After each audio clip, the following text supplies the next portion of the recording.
Have you ever come up with a great character and a great story, location, scenario, but then found it hard to think about how the story would play out, what exactly would happen in the story? Have you ever wondered about how you could make the antagonist or the villain more frightening, more suspenseful in the story, more of an opponent to your protagonist? Have you ever wondered, how can I get my hero protagonist into a great fix, a great cliffhanger, something really suspenseful, and then come up with a surprising, entertaining way of getting them out of that problem? Has it ever happened where you've been writing a story and it's been going along great? Everything is unfolding, the story is playing out, and then you hit a spot where you can't figure out what will happen next. The next important event doesn't come to you, and you're stumped and you can't figure out how to take it from there. Now, all of these problems have one thing in common. They are plot related. In order to work through plot related problems, it's important to be able to see your story a certain way. Depending on how we work on our stories, we want to be able to see them in certain limited ways so that we can take very decisive action in improving our stories. As an example, if you're writing a comedy but you're having a plot-related problem, you don't want to get confused with all of the noise of all of the workings of the comedy. You want to be able to see that story only in terms of plot while you work on those problems. A great way of seeing your story only in terms of its plot is to map out the powers that be in that story. So when you're done watching this video, go and get a piece of paper, get a writing utensil, and go to one of your stories. Probably a short story is good to do this for the first time, and write down, not a list necessarily, but write down the main powers that be in the story. And let's go ahead and start this exercise on the story of Robin Hood. There are many versions of Robin Hood, so I'm going to use a lot of creative license and say this is just my version of Robin Hood. Okay, so I want to begin to think about the powers that be that work in the story. It does not really matter how you begin to think of the various powers that be. You don't need to organize them. You don't need to think of them in any certain order. Just so that you get them written down on a page, not as a list. So the first one I happen to think of is the overall situation where the story takes place. And this is a society where there is a great disparity between the rich and the poor. So you have the 99%. You have the landlords, the ones that oppress the general population, and they own most of the wealth, and they maintain a society that maintains the poverty of the majority. So that is a power that be. That is something that is working through every situation that happens in this story. And I'll write that down as have versus have not. So see, I've gone ahead and wrote it and circled it. It's important to understand that this power that be represents an injustice. It's a form of corruption. And this is important because Robin Hood is a hero, not a villain. So it's important to realize that he's a lawbreaker, but this is a society where the laws themselves are unjust. They are not built on equality or justice. They are corruption, and they mean to serve a very few at the great expense of the well-being of the many. Okay, the next power of B that I happen to come up with, of course, is the protagonist, Robin Hood, and I'll write that down. So you see here, it isn't a list. I'm just going to collect them on a page where I can look at them. And another thing, I'm not thinking of the whole character of Robin Hood. I am thinking of him only in terms of being a power that be. And what I mean by that is that he represents a power factor that A, steals from the rich, and B, gives to the poor. And that's sort of his power formula. That's the way he works in the story.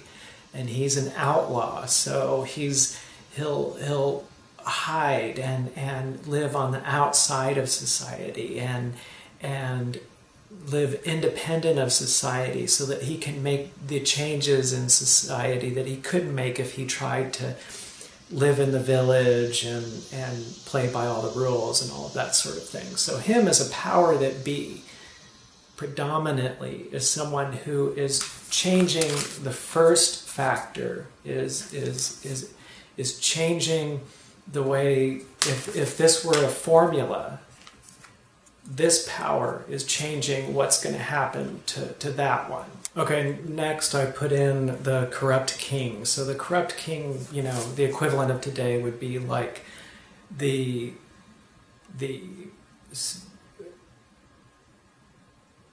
lead owners of a corporation that don't care if they jeopardize the health of the public, or, you know, don't care if they put products out that can hurt the public. They're driven by greed and corruption, and they don't make decisions based on improving people's lives. They're not there to serve the public. They're there to rip the public off and make as much money off of the masses as they possibly can. So this is when you think of the corrupt king of Nottingham, that's very much the same kind of thing.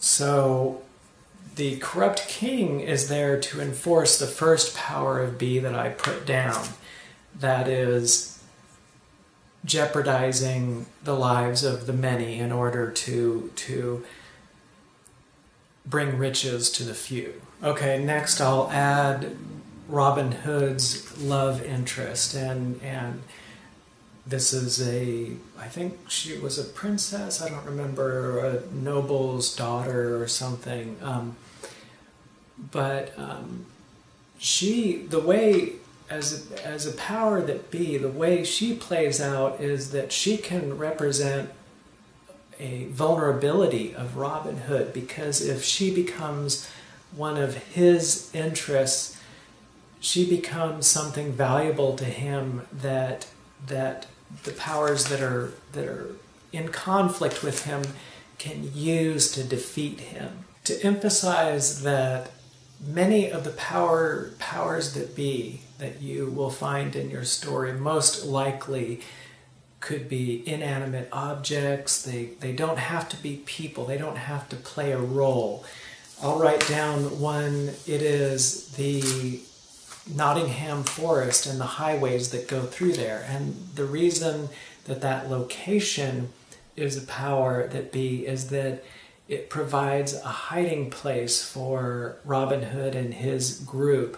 And also the highways are where a lot of the robberies take place. So this is where, you know, these highways are, for the most part, are unguarded. This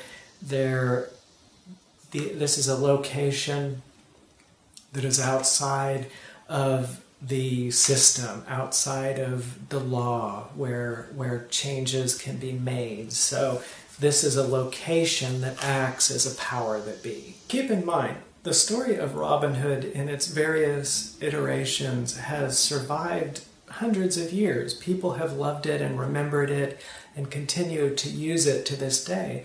And I ask you why? Why, as a story, does it survive when so many stories eventually become forgotten? And I really do believe that a big part of it is because the powers that be in the story are so clearly operating in the story, and it's like a well-devised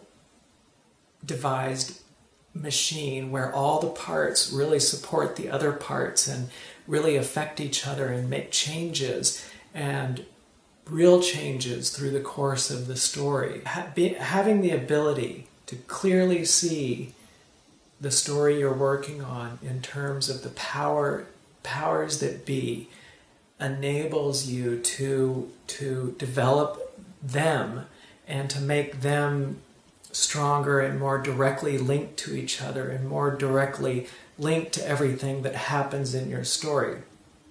Now, I know people are writers for many different readers. There are a lot of great writers who are not, where plot is not their main thing, and I greatly encourage that. But in the hopes of improving our fiction writing, it's very powerful to be able to look at our stories just in terms of plot. Now, each one of the powers that be that I put down on the map I'm making here has much more to them. Like Robin Hood, he's an archer, he was a nobleman, there are these different things. But what I'm looking for are for each power that be that I look at in the story, I ask myself, what function do they serve for or against the other powers that be in the story? How do they affect the other powers that be? Also, for this example, I've left a lot out. There could be many more powers that be that I could add to this page here.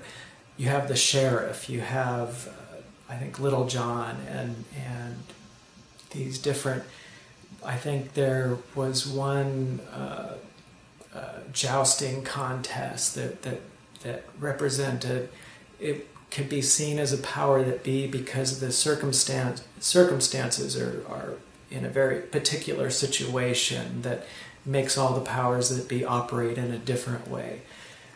But when you're mapping out the powers that be for your story, try to think of the most essential ones first, and then there could be ones that only play for a short part of the story, for the middle part, or for the ending.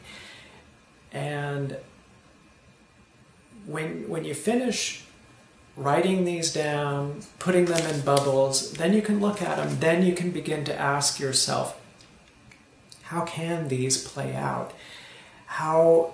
What are my options here? How would, if these were parts of a machine, how would they interact with each other? How would they affect each other? If these were parts of an ecosystem, if each one of these powers that be were like an animal, how would they contend with each other? How would they struggle with each other? What are the different things that can happen? And what we are doing is then we are seeing our story in a very particular way. And then we can come up with great ways that the plot can play out. Because a well-imagined power that be, the things that will happen with it we'll think of them, they're inherent in that power that be, so that we can imagine all kinds of things that can happen. And it will give your plot a feeling of realness because you're working out what could happen and how it changes everything else. And as the story rolls along, these different powers that be each go through their changes and affect one another. So if you woke up one morning and you had just an amazing idea for a new short story and you went and wrote it down, and then halfway through, all of a sudden you hit a void. It's like, uh-oh, what's going to happen next? And then you're stumped. go back and draw out a map of the powers that be, and this will be instrumental in you thinking about what the next iteration will be, what will happen next. And it'll give you a lot of options, and you'll be able to work, when you're working out a plot for a story, you'll be able to think very clearly about how you want to have the situation at the beginning transition until it is the ending situation, and you'll be able to think much more flexibly about the kinds of things that could happen, and able to come up with ideas about, well, you know, I know that we had it play out this certain way, but all of a sudden you're going to, looking at the map of the powers that be, you'll be able to wonder, well, what with this, what could happen? And then a whole slew of options will present themselves to you. So when you look at the scary villain, the reason the corrupt king is a scary villain is not because of how big his teeth are. It isn't because of how loud the grenades are. It's because he has a real effect on the other powers that be, the situations of the other players. Again, this is one of those things where you just have to try it to really get it. I can try to describe to you what it's like to see your writing through this lens, but really you're going to learn vastly more just by doing it. I gave you the practice, so if you try it, you're going to realize what new advantages you have. You're going to realize how you can use this tool to improve your writing. And so I'm saying, if you really want to I'm kind of opening this is me just opening the door and say, if you walk through, you're going to discover a lot and find out a lot, and it's going to be an amazing tool you can use. This is a great way for working out the outline for a story. If you really want to start off creating a great structure for a story that you can build on, tell the story purely in terms of the powers that be, and then you can work out all kinds of things before you flesh the story out. Clear thinking leads to clear writing, and this is not an exception.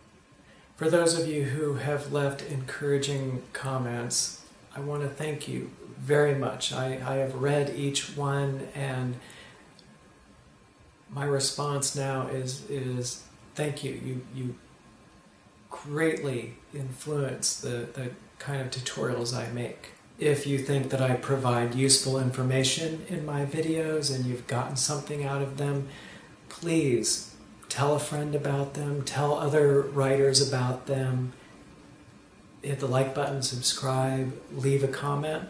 Also, please, if you have a little bit of time, go to solomation.com and check out the illustrated story I'm working on in video episodes posted for free. If you want to be a super viewer of my tutorials, you can write down that website, solomation.com, where others will see it. Write it down on the front of a notebook. Use a Sharpie. Again, thank you so much for watching. I can tell from all the comments that I get that a lot of viewers of my videos are highly creative, and I like the idea that one or a few of you will create that next great novel sometime in the future. So I'm keeping my fingers crossed for that. I hope that you found the information in this video useful. I hope your writing goes great, and I hope you have a good day.